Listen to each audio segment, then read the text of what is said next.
بسم اللہ الرحمن الرحیم۔ السلام علیکم عزیز طلبہ کرام، امید ہے آپ حضرات خیریت سے ہوں گے۔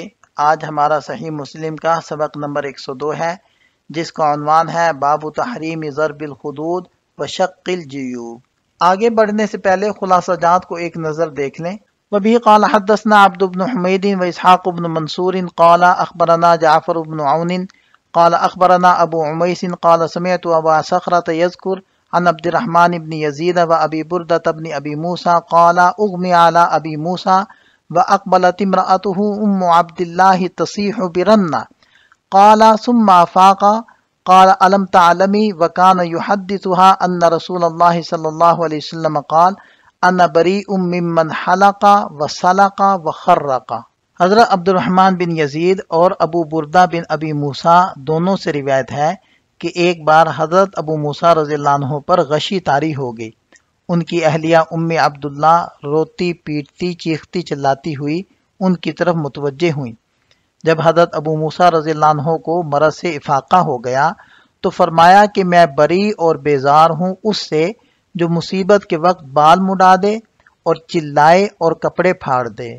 اس اسناد کے رجال 8 ہیں۔ عبداللہ بن حمید بن نصر الکسی ثقۃ حافظ، دوسرے ہیں اسحاق بن منصور الکوسج ثقۃ ثبت، تیسرے ہیں جعفر بن عون بن جعفر بن عمرو صدوق، چوتھے ہیں ابو عمیس عتبہ بن عبداللہ بن عتبہ بن عبداللہ بن مسعود ثقۃ، اور پانچویں ہیں ابو صخرہ جامع بن شداد، اور چھٹے ہیں عبد الرحمن بن یزید بن قیس النخعی، اور بقیہ حضرات کا تذکرہ گزشتہ سند کے اندر گزر چکا ہے۔ یہ روایت امام مسلم رحمۃ اللہ علیہ کی سداسیات میں سے ہے، اور اس میں 2 شیوخ کا ذکر ہے جنہیں ایک حکم میں اکٹھا کیا گیا ہے۔ اس میں روایت کی ادائیگی کے مختلف طریقے یعنی تحدیث، اخبار، قول اور عنعنہ شامل ہیں۔ اس روایت کے راوی اکثر وہی ہیں جنہیں جمہور محدثین یعنی اصحاب کتب ستہ نے قبول کیا ہے، سوائے 2 شیوخ کے جن میں سے ایک سے صرف مصنف اور امام ترمذی نے روایت کیا ہے، جبکہ دوسرے کی روایت صرف ابو داؤد نے لی ہے۔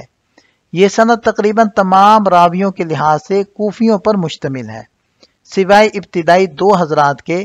اس میں ایک تابعی دوسرے 2 تابعین سے روایت کر رہے ہیں۔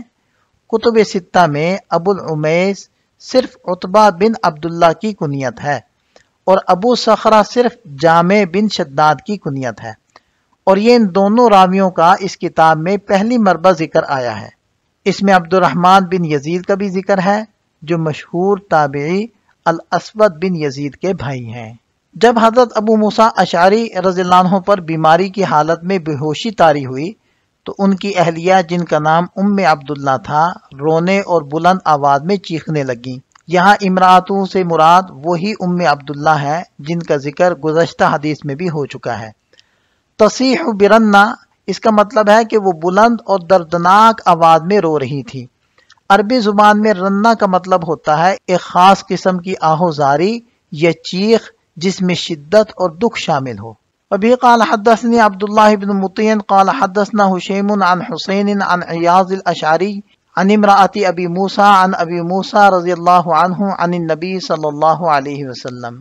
یہ اس اسناد کے رجال کا تذکرہ ہے۔ عبداللہ بن مطیع بن راشد ثقۃ، دوسرے ہیں حشیم بن بشیر بن دینار السلمی ثقۃ ثبت، اور تیسرے ہیں حسین بن عبد الرحمن السلمی ثقۃ، اور چوتھے ہیں عیاض الاشعری عیاض بن عمرو۔ ان کے صحابی ہونے کے اندر اختلاف ہے، یہ نبی پاک صلی اللہ علیہ وسلم سے روایت کرتے ہیں، اسی طرح حضرت ابو موسیٰ اشعری رضی اللہ عنہ سے بھی روایت کرتے ہیں، اور حضرت ابو موسیٰ اشعری رضی اللہ عنہ کی اہلیہ سے بھی روایت کرتے ہیں۔ اور امرات ابی موسیٰ سے مراد حضرت عبداللہ بنت ابی دومہ ہیں، اور یہ صحابیاں تھیں۔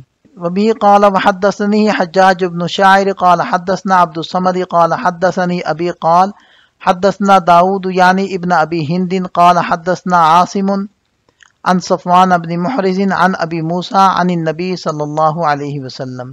اس اسناد کے رجال 7 ہیں۔ حجاج بن شاعر جن کا نام ہے حجاج بن ابی یعقوب یوسف بن حجاج الثقفی البغدادی ثقۃ حافظ، دوسرے ہیں عبدالصمد بن عبدالوارث ثقۃ، تیسرے ہیں ان کے والد گرامی عبدالوارث بن سعید بن زکوان ثقۃ ثبت، چوتھے ہیں داؤد بن ابی ہند القشیری ثقۃ متقن، اور پانچویں ہیں عاصم بن سلیمان الاحول ثقۃ، اور چھٹے ہیں صفوان بن محرد بن زیاد المازنی ثقۃ عابد۔ وبه قال وحدثنا الحسن بن علي الحلواني قال حدثنا عبد الصمد قال أخبرنا شعبة عن عبد الملك بن عمير عن ربيعي بن حراش عن أبي موسى عن النبي صلى الله عليه وسلم بهذا الإسناد غير أن في حديث عياض الأشعري قال ليس منا ولم يقل بريء۔ اس اسناد کے رجال 6 ہیں حسن بن علی الحلوانی ثقۃ حافظ، دوسرے ہیں عبد الصمد بن عبد الوارث، تیسرے ہیں شعبہ بن الحجاج الامام الحجہ، چوتھے ہیں عبد الملک بن عمیر بن سوید بن حارثہ القرشی، پانچویں ہیں ربیعی بن حراش ثقۃ عابد مخضرم۔ بہذا الحدیث سے مراد وہی حدیث ہے جو ابھی پہلے بیان ہوئی، یعنی حضرت ابو موسیٰ اشعری رضی اللہ عنہ سے منقول حدیث، جس میں نبی پاک صلی اللہ علیہ وسلم نے فرمایا میں اس شخص سے بری ہوں جو نوحہ کرے، کپڑے پھاڑے یا بال مڈوائے۔ البتہ عیاض الاشعری کی روایت میں الفاظ کا فرق ہے، وہاں حدیث کا آغاز لیس منا سے ہوتا ہے، یعنی جو نوحہ کرے وہ ہم میں سے نہیں، لیکن اس میں انا بریون کے الفاظ موجود نہیں جو کہ پہلی والی روایت میں موجود ہیں۔ اسی طرح حدیث کے مضمون میں معمولی لفظی فرق موجود ہے، لیکن مفہوم اور وعید ایک جیسی ہے۔ یہ اس حدیث سے حاصل ہونے والے چند فوائد کا خلاصہ ہے۔ یہاں ہمارا سبق مکمل ہو جاتا ہے، ایک نظر خلاصے کو دیکھ لیں۔ یہ اس حدیث سے متعلق چند سوالات ہیں۔ پہلا سوال ہے کہ نبی پاک صلی اللہ علیہ وسلم نے کن 3 اعمال کو جاہلیت کی علامت قرار دیا؟ دوسرا سوال ہے کہ حدود پر مارنے سے کیا مراد ہے؟ تیسرا سوال ہے کہ جیوب شک کرنے کا مطلب کیا ہے؟ حضرت ابو موسیٰ رضی اللہ عنہ کو کس وقت بے ہوشی طاری ہوئی؟ اور نبی پاک صلی اللہ علیہ وسلم نے کن 3 قسم کی عورتوں سے برات کا اظہار کیا؟ اور آخری سوال ہے کہ اس حدیث سے کیا تعلیم حاصل ہوتی ہے؟ یہاں ہمارا سبق مکمل ہو جاتا ہے۔ ملتے ہیں نئے سبق کے ساتھ۔ اللہ تعالیٰ ہم سب کا حامی و ناصر ہو۔ دعاؤں میں یاد رکھیے گا۔ السلام علیکم۔